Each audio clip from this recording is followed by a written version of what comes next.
Hello friends and welcome to Adventures in Pixieland. My name is Amy and I am an ordained minister. We are in Bible study. We are in the Niv.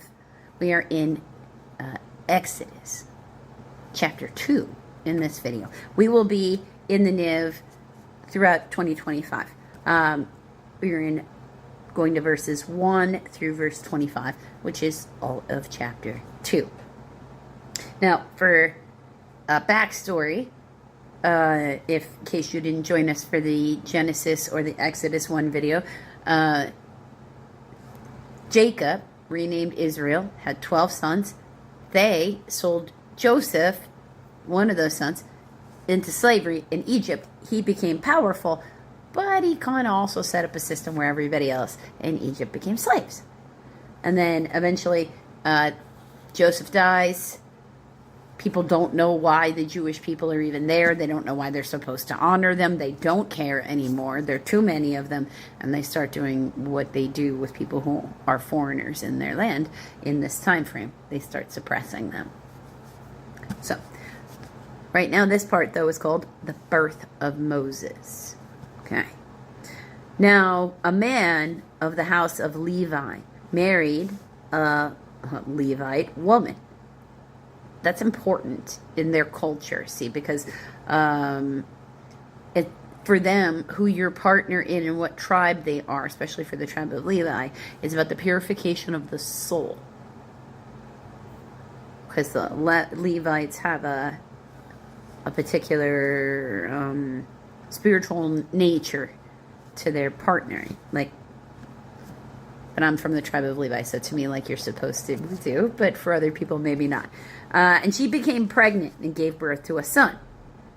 When she saw that he was a fine child, she hid him for 3 months. But when she could hide him no longer, she got a papyrus basket for him and coated it with tar and pitch. Now, tar and pitch were regularly available, and this would have been a known thing required for somebody living at the time to know how to do. She's making a makeshift boat, is what she's doing. This is the way they would have. It's still used in this portion of the world. It's called a kafta, and it's got a particular structure to it, and it's covered in tar and pitch on the bottom to make it waterproof. In this, in Exodus chapter 1, the king of Egypt is having people killing all the boys, the Hebrew boys in Egypt. Then she placed the child in it and put it among the reeds along the bank of the Nile. His sister stood at a distance to see what would happen to him, because the girls were allowed to live. It was only the boys that they were killing.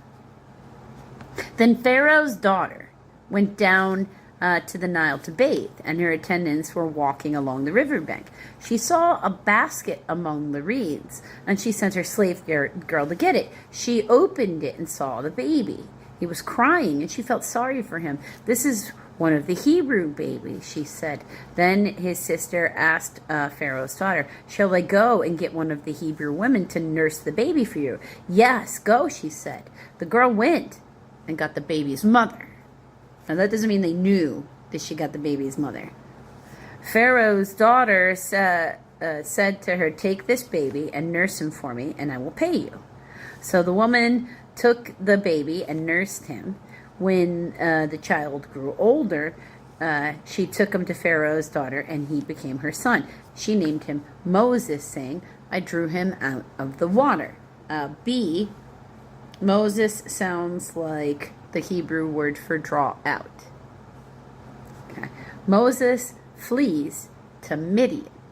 Now, that's important. Midian is one of the names listed as one of the nations that are a descendant of Abraham.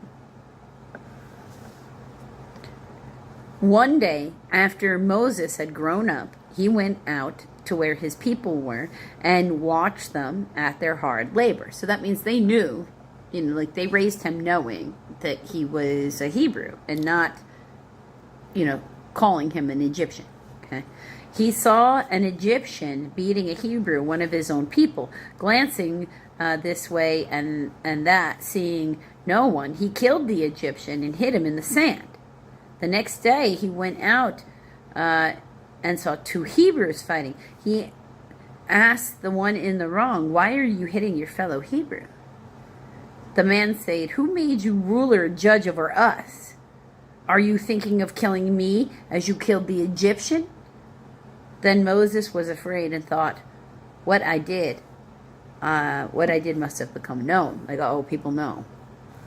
When Pharaoh heard this, he tried to kill Moses, but Moses fled from Pharaoh and went to live in Midian, where he sat down by a well. Now, priest of Midian had 7 daughters, and they came to draw water and to fill the troughs to water their father's flock. Some shepherds came along and drove them away, but Moses got up and came to their rescue and watered their flock, because they were just trying to be bossy with the water. They're always trying to be bossy with the water. It's the desert. I live in the desert in America, and the tales of the West are littered with arguments over wells. Okay, it's common subject matter in Western movies, if you wanted to take a look and be entertained at the same time.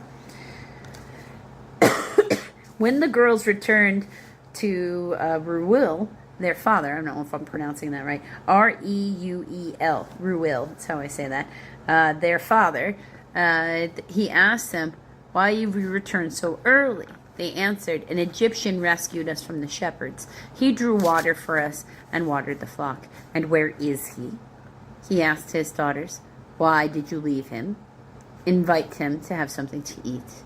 Now, that's important again, because children of Abraham, okay? Children of Abraham sort of have a hospitality is expected way of life. Moses agreed to stay with the man who gave his daughter Zipporah to Moses in marriage. So that was really quick. Zipporah gave birth to a son, and Moses named him Gershom. Gershom sounds like a Hebrew from an alien there, saying, "I have become an alien in a foreign land." Because again, he's away from the people he knows. During that long period, the king of Egypt died. The Israelites groaned in their slavery and cried out, and their cry for help because of their slavery went up to God. God heard their groaning, and he remembered his covenant with Abraham, with Isaac, and with Jacob. So God looked on the Israelites and was concerned about them. So he was like, all right, I did make promises. Let me see if what they're complaining about is valid. Because remember, he did that also in the stories of Genesis. He sent angels to Sodom and Gomorrah.